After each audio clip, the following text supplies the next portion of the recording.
Okay, everybody. Well, thank you all for joining this morning. For those of you who I have not had the pleasure of meeting as yet, my name is Chris Bogart. I am the executive director of the Sasko River Center.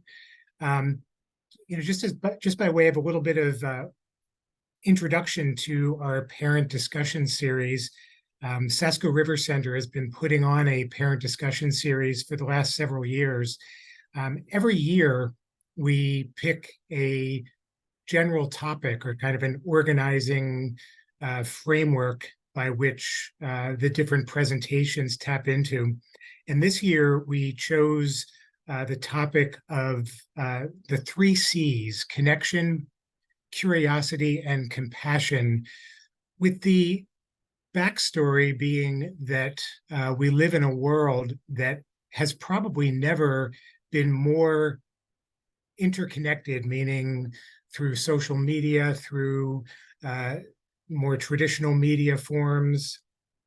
And yet, despite this extreme amount of connectivity, we are at the same time experiencing more and more evidence of people having difficulty feeling connected and staying connected and feeling that they are part of their community, whether you define community as their family or their town or their country or wherever.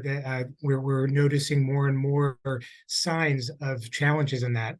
Um, for those of you who don't follow calendars and special days closely, today is World Mental Health Day. And so it's a very timely day for the presentation that I'm going to be talking about.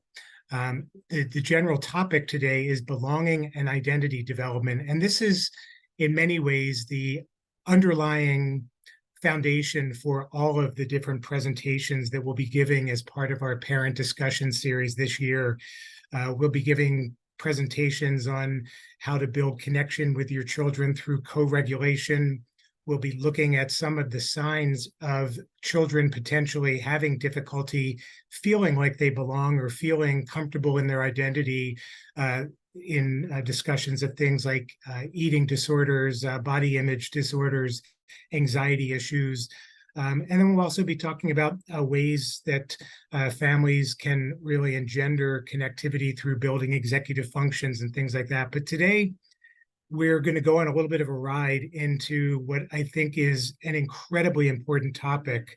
What I will tell you, for many of you who know me, you know that I am no stranger to giving presentations. I give multiple presentations on a weekly, monthly basis, and generally feel like I zoom through them without too much worry and stress involved in it. As I was preparing for today, I noticed that my own level of stress around this topic was higher than typical. And when I examined why that might be, I realized that it was partly because there was so much I wanted to say. There's such breadth to this topic.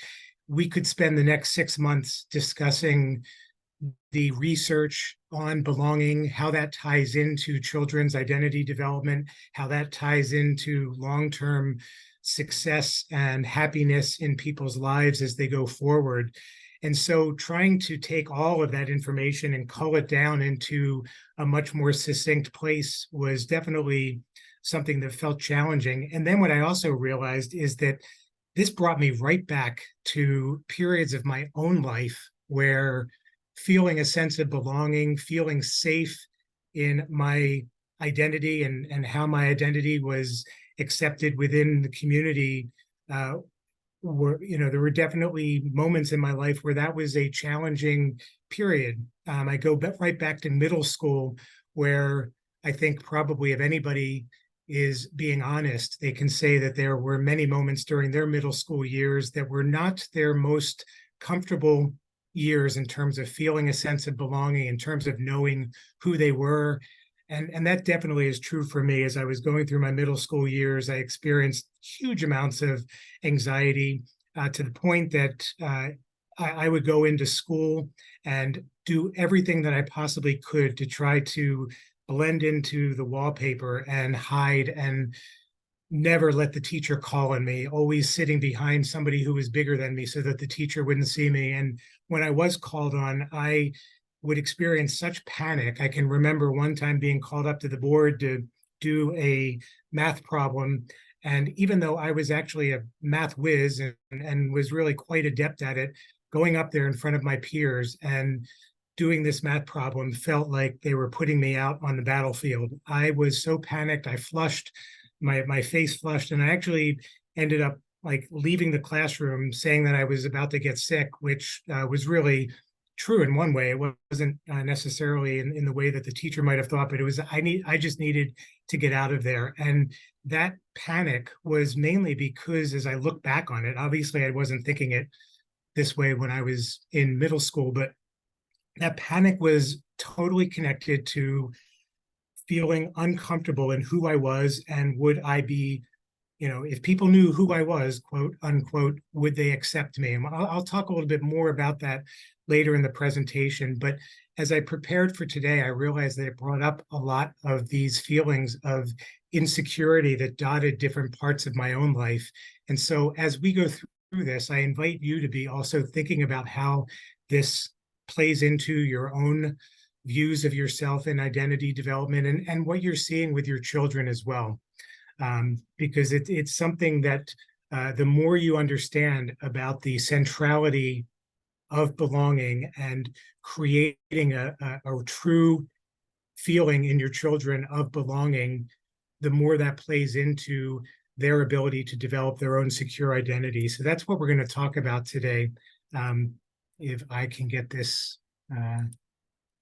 PowerPoint to go. There we go.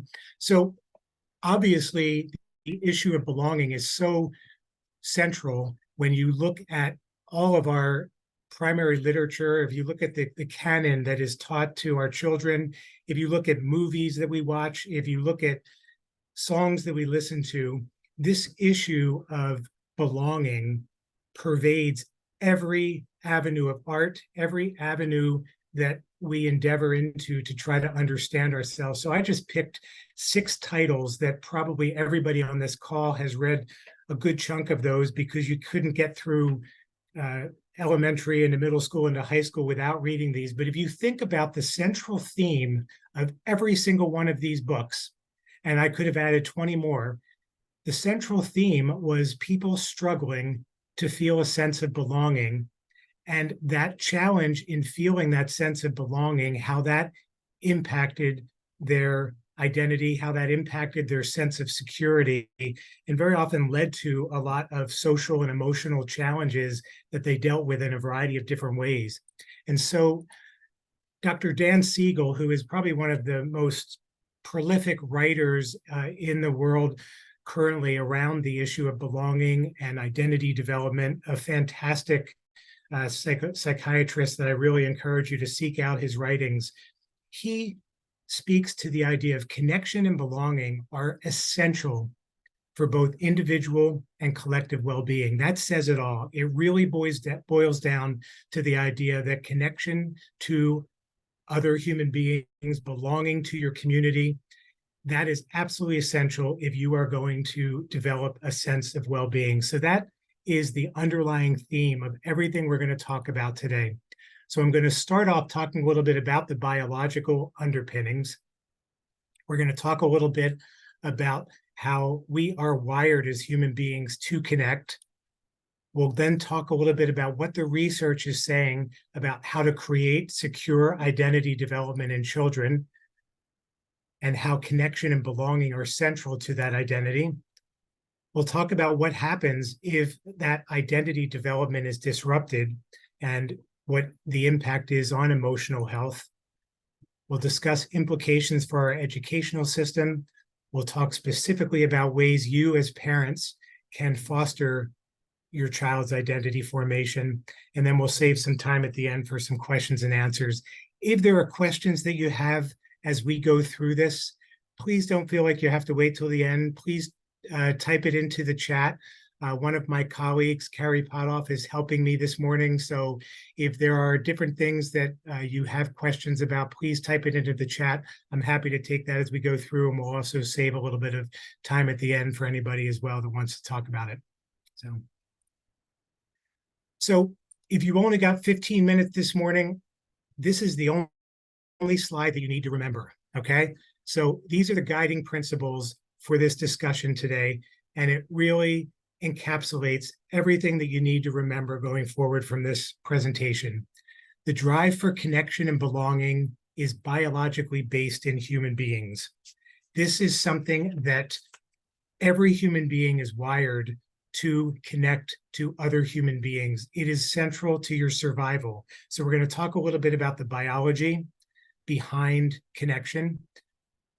Then we're going to talk a little bit about a child cannot form a solid sense of self without a solid sense of belonging. This is critical when you look at how kids connect and feel connected and belonging within their family as well as their broader community. And then nurturing and accepting your child's unique identity is the central task of parenting. Everything else you're trying to instill in your kids is important, but superfluous if you are not able to nurture and accept your child's unique identity. It's the central task of parenting. So we're going to talk a little bit about those pieces as well. And so, as I said, this is the slide that I'm hoping each of you walks away with and is able to internalize. But if you want to go on a little bit of a deeper dive with me, as many of you know, I am a total brain nerd. I love bringing everything back to human central nervous system development because it is absolutely critical in terms of understanding these different pieces. If you're willing to go on a little bit of a journey with me, the next few slides, we're going to talk about the biological basis and the developmental sequence that all children go through, all human beings go through. And if you understand these basic underlying principles, you're going to understand so much about why this is such a critical topic for us. And so I go back 80 years, 1943, Abraham Maslow. I doubt there's anybody on this call that has not heard of Maslow's hierarchy of needs. 80 years ago now, he formulated this developmental theory about what human beings need to reach their full potential. So that pinnacle of the pyramid is self-actualization, the ability to truly become who you are, truly actualize all your internal wishes and desires and become that happy, healthy adult. That pinnacle is absolutely impossible to reach if you don't succeed in providing for the other needs that base the ability to reach self-actualization. And so what Maslow looked at was physiological needs, things like food, things like sleep. All of these different physiological needs are the first critical piece that human beings need. And if you satisfy those basic physiological needs, you can then move on to your safety needs, housing, safety within the community, that you're not going to be open to attacks from others, things like that. And then if you look at what is the middle cornerstone to being able to reach self-esteem, being able to reach self-actualization, Maslow, 80 years ago, zeroed in on the absolute critical importance of love and belonging as being essential for human beings to reach those higher level capabilities, to reach who they truly are. If you don't have love within your family, within your community, and if you don't have that sense of belonging, it doesn't matter what your IQ is. It doesn't matter what incredible aptitudes you have. None of all that matters if you don't have that sense of belonging. So Maslow stuck this right in the center of his hierarchy of needs. And since that time, researchers have been looking at this model to determine, is it true that you actually really do need these pieces to reach that ability to understand yourself, to really feel esteem in who you are? And over and over and over again, research has supported that. To today, where we find ourselves is in this explosion of neurological research that is absolutely fascinating. I hope that you'll find it as interesting as I do. But there's all of this incredible research because of our advances in being able to tap into the brain and being able to tap into what the different pathways are doing. What neuroscience is bringing us in the 21st century is this true understanding that not only do we like to belong and want to connect, it truly is biologically wired into our brain. And so there are research studies that started out with monkeys back, about 30, 40, 50 years ago, where they were noticing that monkeys, when you put them either in a community of monkeys, what they would often do is start to mimic each other's behavior. And then what they actually noticed is that when you put these monkeys with human beings and the humans would be smiling at them or would be showing them different types of reactions to some of their behaviors, the monkeys tuned into this very carefully and would then start mimicking that. And so this statement of monkey see, monkey do actually grows out of the neurological research that delineated that there are these nerve pathways in the monkey's brains called mirror neurons. And these mirror neurons are wired to connect to what is in front of the monkey to be able to pick up the emotion, to be able to pick up the activity that dictates what that other being is wanting the monkey to do. And so monkeys are very easy to train because they have these mirror neurons that tap them into what their audience is basically looking for them to do. Well, surprise, surprise, it turns out that human beings have these neural pathways as well. And so the last 25 years has been this incredible exploration into the centrality of mirror neurons in human behavior. And from early infancy all the way through our adulthood, human beings use these mirror neurons to tap into what does the person I'm speaking to want me to do. And so if the person that you're talking to is smiling at you, you know that they're liking what you're saying, and you're going to keep saying it. You're going to double down on that. If the person that you're speaking to is frowning or getting angry or walking away from you, you're going to pick up that they don't like you doing that. That is obviously a very basic level of these mirror neurons, but these mirror neurons are incredibly sensitive to pick up at an intuitive level the internal emotional experience of the person that you're with. There have been obviously many different situations in my adult life where I've realized the power of mirror neurons, but just last weekend is a perfect example of how powerful mirror neurons are and how my own behavior was shaped by picking up what a person in front of me was demonstrating to me. And so if you'll take a few second trip with me to Chicago O'Hare Airport 10 days ago, I was out in Chicago for a conference.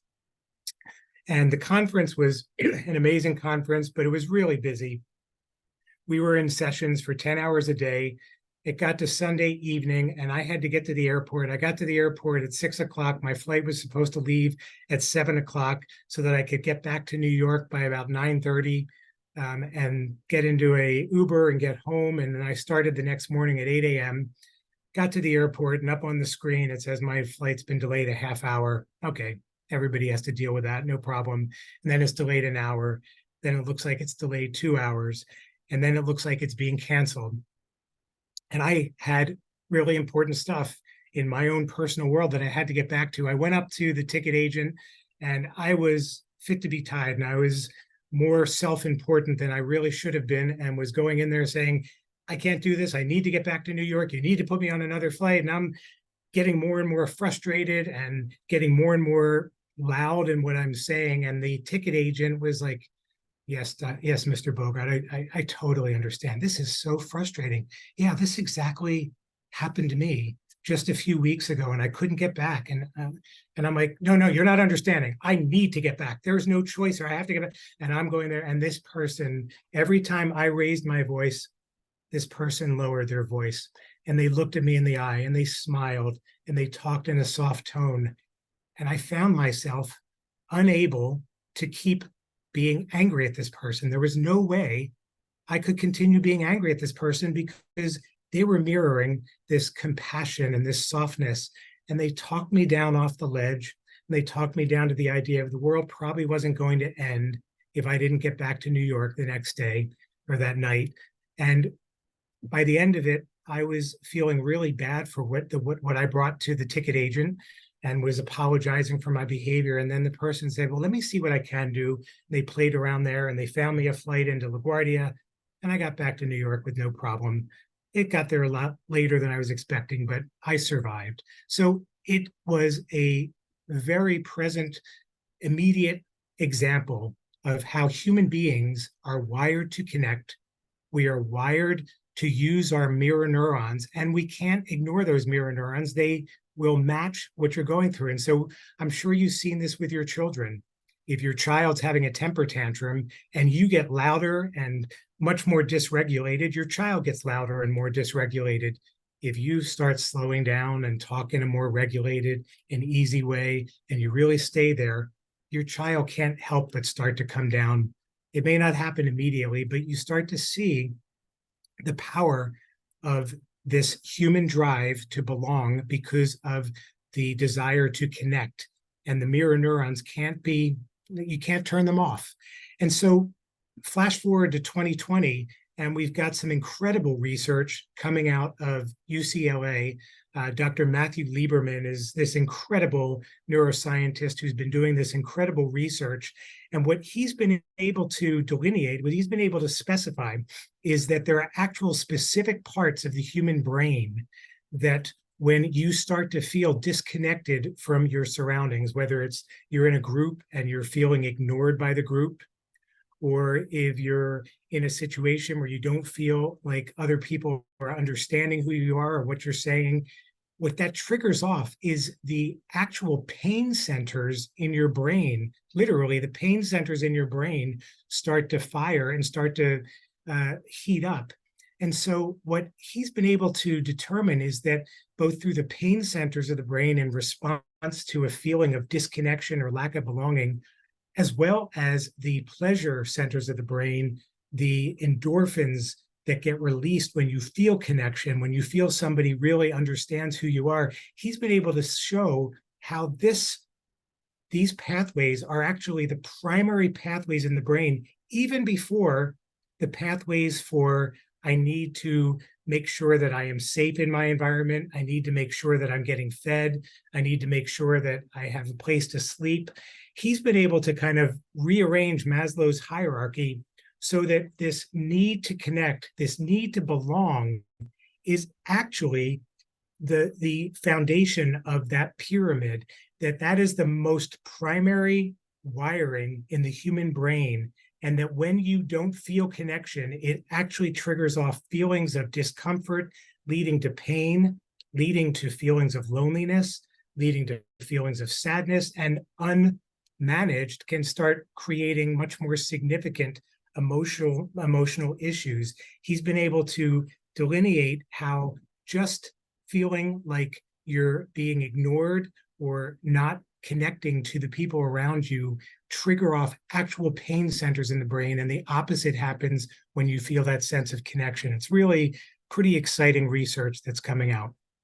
So I'm going to take a pause there. Does anybody have any questions so far?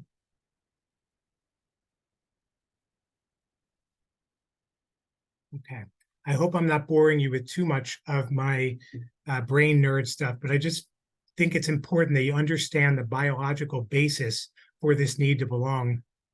The other theory I'm going to throw at you, and for just the next minute or two, is something that probably anybody who took an intro psychology class, you probably studied Erikson's psychosocial developmental stages, the 8 stages of human development. This goes back to 1959, so we're talking 65 years ago. I purposely picked Maslow that was 80 years ago, Erikson that's 65 years ago, just to show you how long-standing these observations are about belonging and identity development.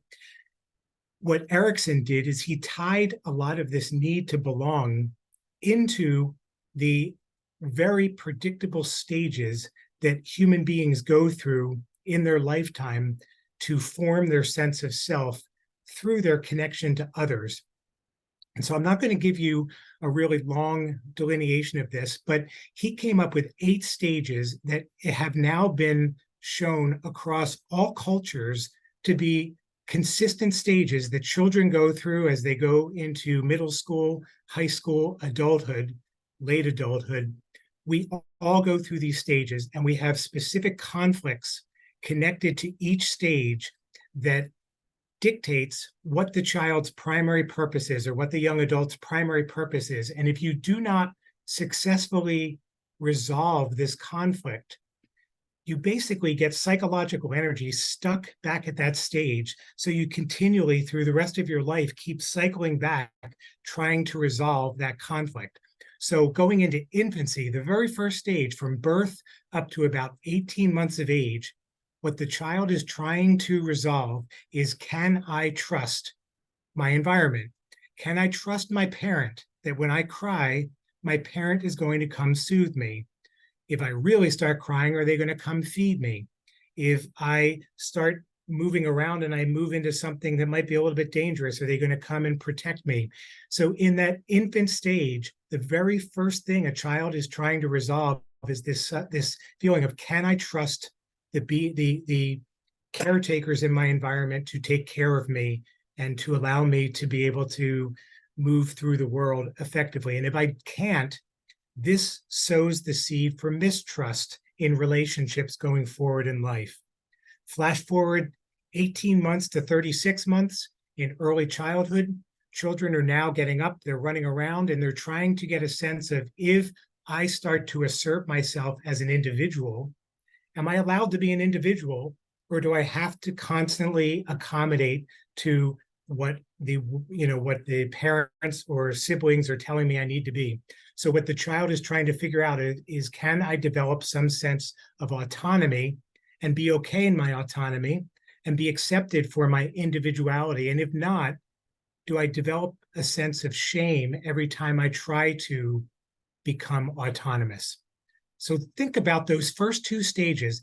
Before 3 years of age, children are evaluating, can I trust people to be there for me? And can I allow myself to be autonomous? Can I allow myself to be an individual?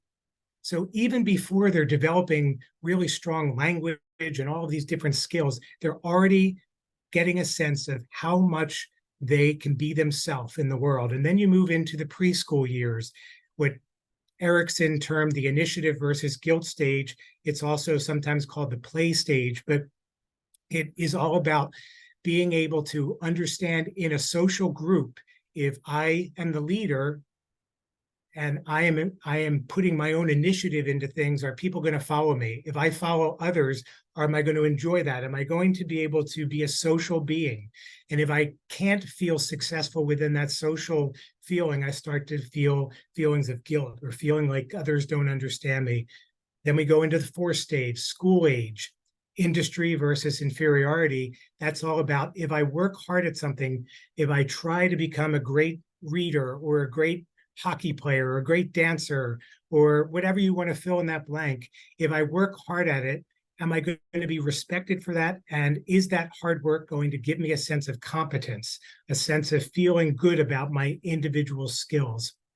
So we as children need to go through all of those stages successfully before we can even get to adolescence, which is all about identity, all about, I need to figure out who I am. And I've got to try on 100 different roles and expectations. I've got to do 400 different hairdos, and I've got to get tattoos and earrings and clothing that drives my parents crazy. And I've got to push the boundaries, and I've got to do all of these things to figure out who I am in the world. But that identity can't come until those previous stages of testing out. When I go out on my own, when I stand on my own 2 feet, am I going to still have a place in this community, or am I going to be rejected? Am I going to be allowed to be an autonomous individual, or do I have to just fit in to the world that is dictating who I'm supposed to be?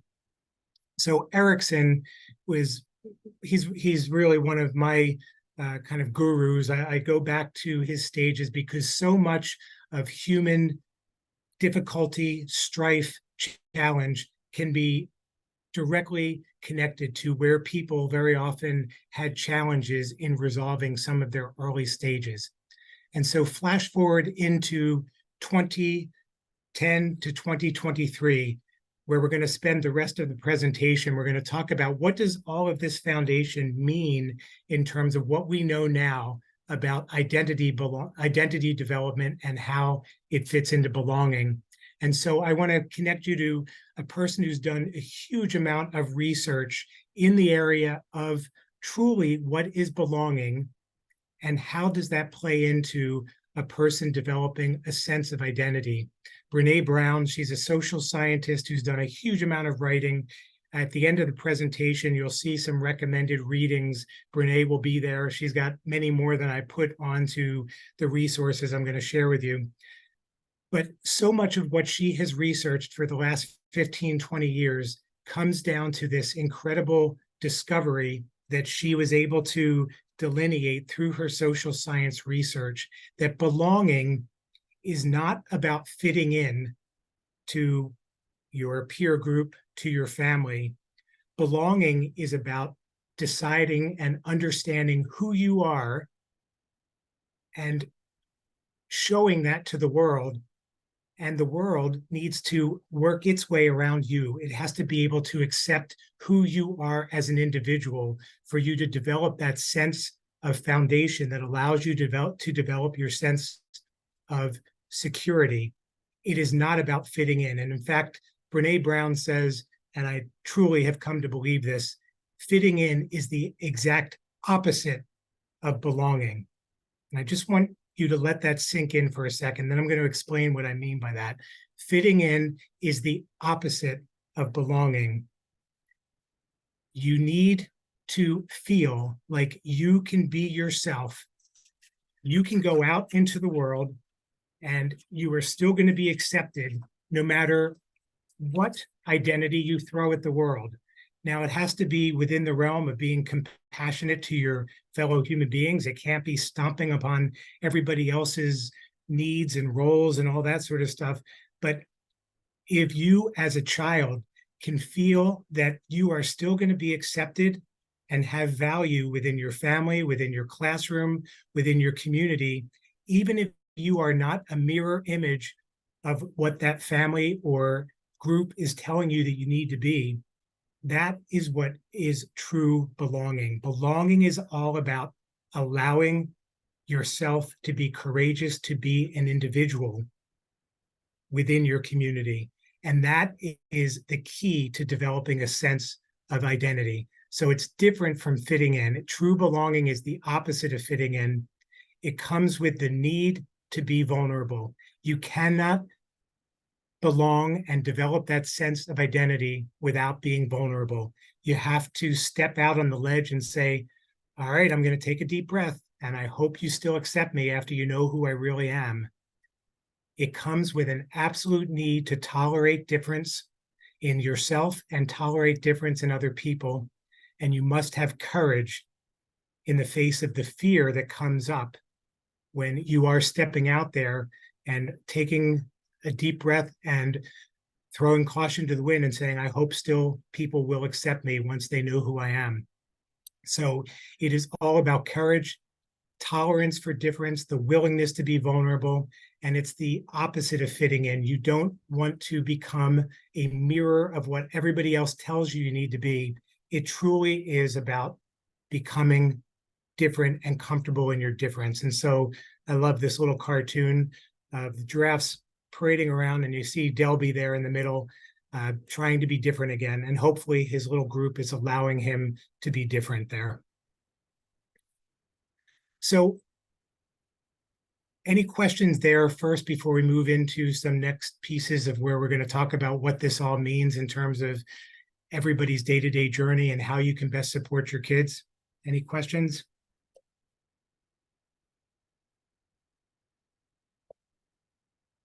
I'm seeing a chat. I don't know if that's a chat question. Okay, cool. All right. So now we live in a world that, believe it or not, surprisingly, in our capitalistic world, and this is not going to be a treatise on things that are wrong in the world, but what I will say is that there are many different avenues of society that have absolutely learned at a very deep level how human beings are wired to connect. and how human beings are terrified that if they don't connect and if they don't do what other people want them to do, that there may be dire consequences that they experience. And so in our world, the world of marketing, the world of social media, and the politics of division have captured this neuroscientific research and are using it in very powerful ways to play upon this human tendency, this human drive to connect, this very basic need to connect and feel belongingness, for the person to feel like they're going to be safe in the world.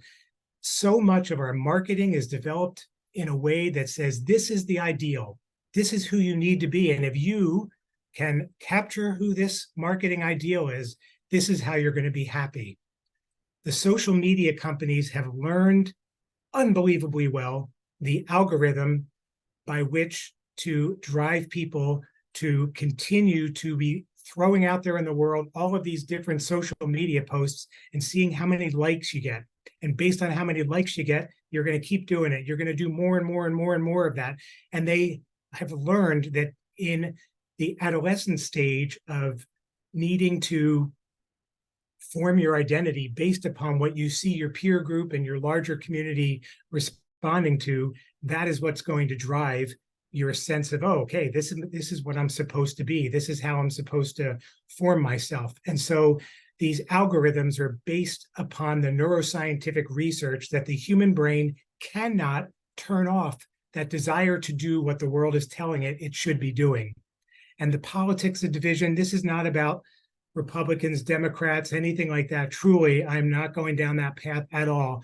What I am saying, though, is that part of what has been learned in our current political system and across the world is that if you sow in people's mind this sense of you got to belong to this group, and if you don't belong to this group, you're not going to have anybody looking out for you.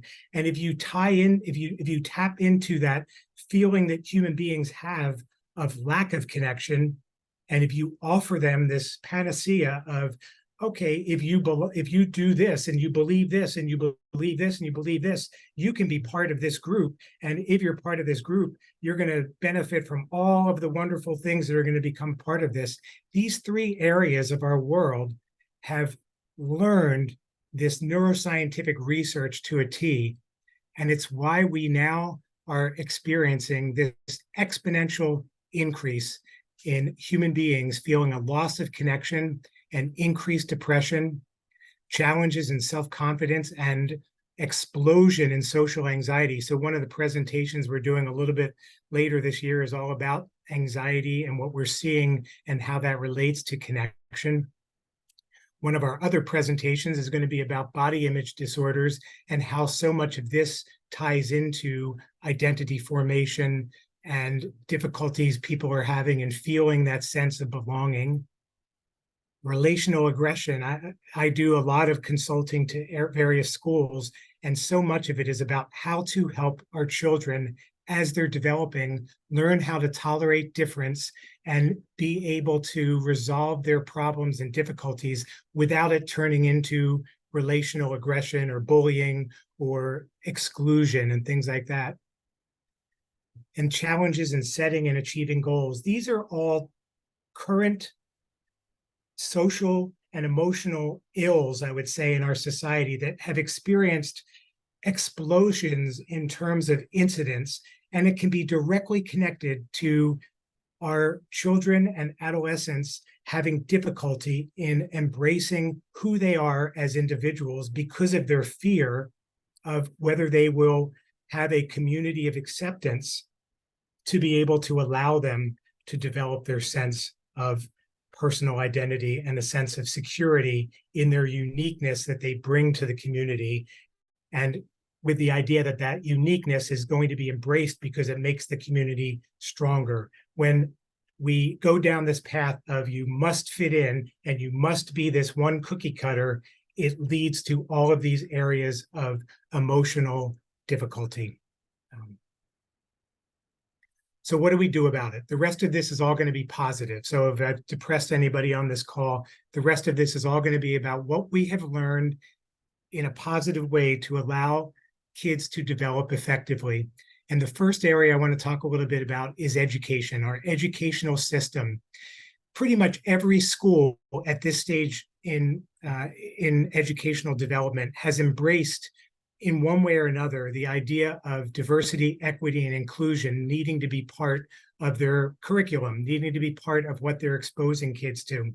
But what I have noticed in some of my work with some of the schools is diversity, equity, inclusion sometimes is getting lip service because we all know, oh, sure, it's great to accept others. And it's great for kids to include others, even if they don't agree with those others. And it's important that we, deliver curriculum in a way that everybody has access to it and all that. So, of course, DEI is important. But we aren't digging into the real depths of needing to understand the discomfort that comes when we truly embrace what diversity is all about, when we truly embrace the idea that our individual identity, my individual identity, is based upon me discovering in myself what drives me, what makes me happy, what makes me feel content, what makes me feel safe. And to bring that to the larger group, again, whether that's my family, my classroom, my team that I belong on, whether it's my broader community, that my identity is based upon my feeling comfortable in my own diversity and feeling comfortable that somebody else's diversity does not challenge me, that there is room at the table for everybody's difference. There's a great book that was written a few years ago called Far from the Tree, a guy named Andrew Solomon. And his first line in the book is, diversity is what unites us all. The reality is every single person, whether you get down to hair color or skin tone or intelligence or interests or aptitudes or this or that or the other thing, we are all a mishmash of diversity. And getting our children to be comfortable with that diversity, and not just comfortable with it, but curious about it, to get turned on by diversity, to get turned on by the fact that people in their classroom have different interests, different racial backgrounds, different gender backgrounds, different family of origin issues, all of these different things that are not only seen as value added, but seen as critical for the child to then identify and understand that their own personal diversity is what they are offering to their community as a gift, as opposed to what they need to hide from their community. So that diversity is what unites us all is such a critical saying that I hope you guys write down and post it up on your refrigerator as a piece that kids can see on a day-to-day basis. But it's absolutely critical that in the curriculum development of schools, that we really embrace the idea that we need to teach to the idea of multiple identities. We're not forming one homogeneous grouping. We are embracing heterogeneity for the sake of broadening our base as a culture, for understanding more about the ways that different people think, so that we as human beings can continue to evolve rather than getting stuck in this is where we are and this is what we need to achieve and we don't need to achieve anything else. Our ability to survive as a species is based upon this hierarchy of needing to support multiple identities in children, getting them secure in their identity, getting them to understand that offering everybody an equitable piece of the pie, embracing diversity and inclusion, that's what leads to true belonging. And then at the top of it, the light bulb goes off, because that is what expands your brain. That's what allows you to learn if you have this basis. And so it is absolutely important in school that you get exposed to other groups and other ways of thinking, curricula that directly speaks to multiple identities, the teacher-student connection being so important for your child to feel that your teacher really gets you and understands you, whether you come in one day with your hair this way or your clothes this way, but really having a place within the classroom and knowing that your teacher's got your back, and underlying all reading, writing, and arithmetic education with social emotional learning, that underlying piece needing to be a critical facet of every classroom. That if you don't make kids feel safe in their environment and feel a sense of their emotions being understood, they're not going to be able to learn effectively. So what does it mean for you guys as parents? First off, back to Brene Brown, who we are and how we engage with the world are much stronger predictors of how our children will do than what we know about parenting. That says it all. It is critical that you not only put out there the idea of, child, you can be whoever you want and we love you. You need to model that. You need to model your own quirky sides and be able to celebrate your own different ways of approaching the world, your own ways of looking at things. You need to embrace difference in your own world. You as the model for your child, that is what your child is going to pick up. And so it's critical that you celebrate your virtues. Don't feel like you need to hide behind the idea of like you're a great reader, or you're a great piano player, or you're a great cook, or you're a great friend. Celebrate your virtues in a very outward way. And also the other side of that coin, admit your mistakes, be vulnerable. Modeling vulnerability to your children is such a gift. You don't need to be the perfect model for them to love you. They're going to love you even more if you are vulnerable. Acknowledge the bumps in the road. Acknowledge the fact that even if you do everything that you're supposed to do, you're still going to come up against bumps. It's those bumps that allow you to become more resilient. And when you hit those bumps, practice self-regulation. If you get to O'Hare Airport and they've canceled your flight, go with it. Practice self-regulation. It's going to pay off, and it's going to show your kids that that's what is critical. The 3 C's of connection, curiosity, and compassion, modeling those for your children, modeling connection to your community by turning to other people when you need help, modeling a sense of compassion for those who need your support, your love, your understanding, model curiosity about difference, about other people. Modeling those 3 C's is going to be so important in your child developing their own sense of individuality and their sense of uniqueness. And so you want to encourage different talents and roles.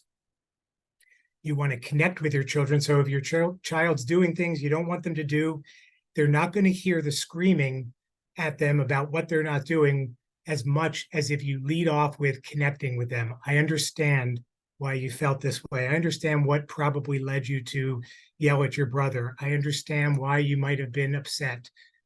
Okay, I totally get it. Now, how about next time? Let's think about some ways you could handle this differently. So connecting before correcting. That's all about, those mirror neurons. If you connect with your child in a calm way, they're going to hear your correction much more importantly. Let them make choices so that they can learn their own individuality. Let them make mistakes. They need to make the mistakes for them to learn, and celebrate their differences. Don't look for them to be a chip off the old block. You didn't have children because you wanted to develop an identical twin to yourself. You had children because you wanted them to bring something new and unique and vulnerable and beautiful to the world. So celebrate their differences truly. And it comes down to these 5 critical daily messages that research shows over and over. You don't have to say these words, but if in your actions, you can demonstrate to your children, I believe in you, I trust you, I know you can handle life situations, you are listened to and you're cared for. If you can model that in your actions, you're creating that foundation for your child to go out on their own and to try on different things to see who they really are.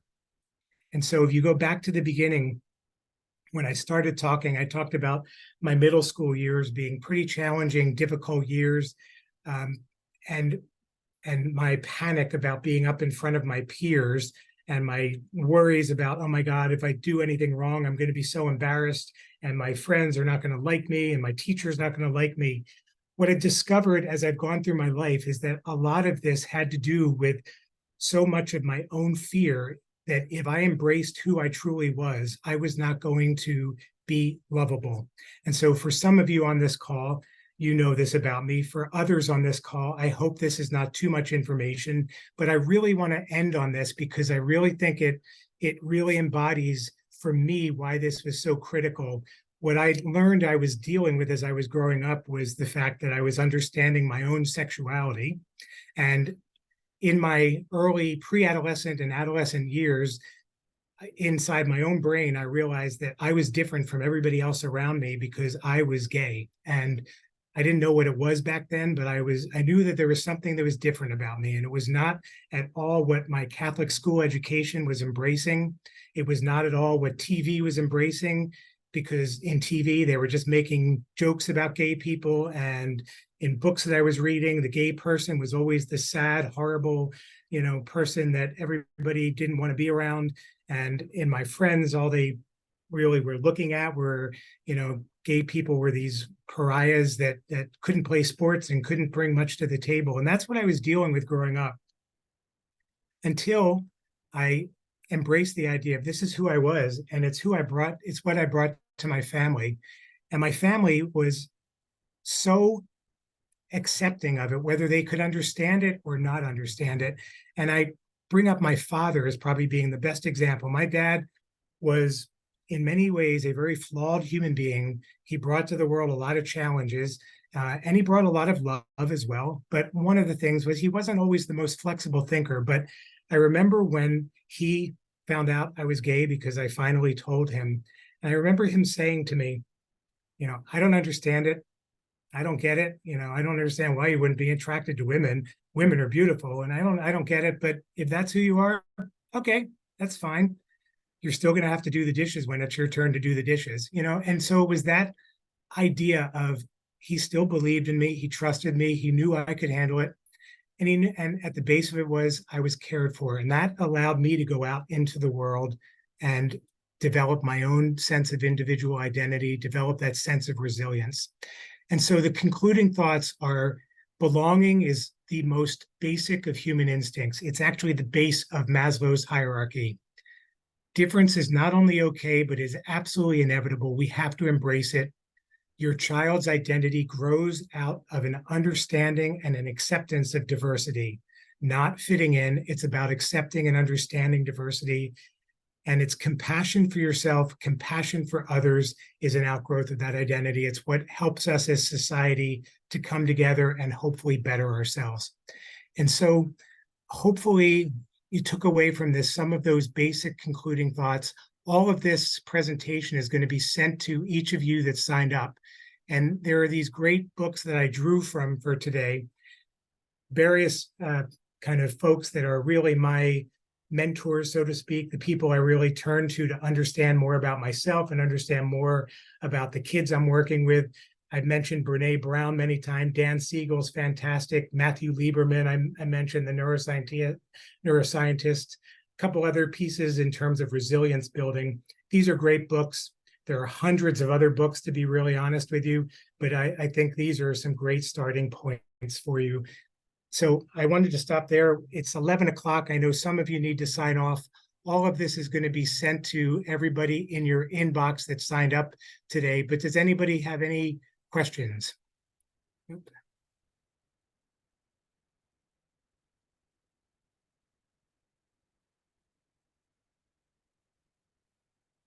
always hate these Zooms because you can never know if somebody's sitting out there thinking of the greatest question, or if I said everything so exquisitely that nobody could possibly have any questions.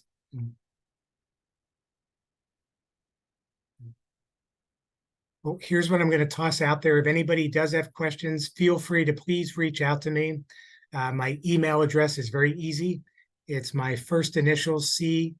Bogart at sascoriver.com. Feel free to reach out to me with any questions or thoughts.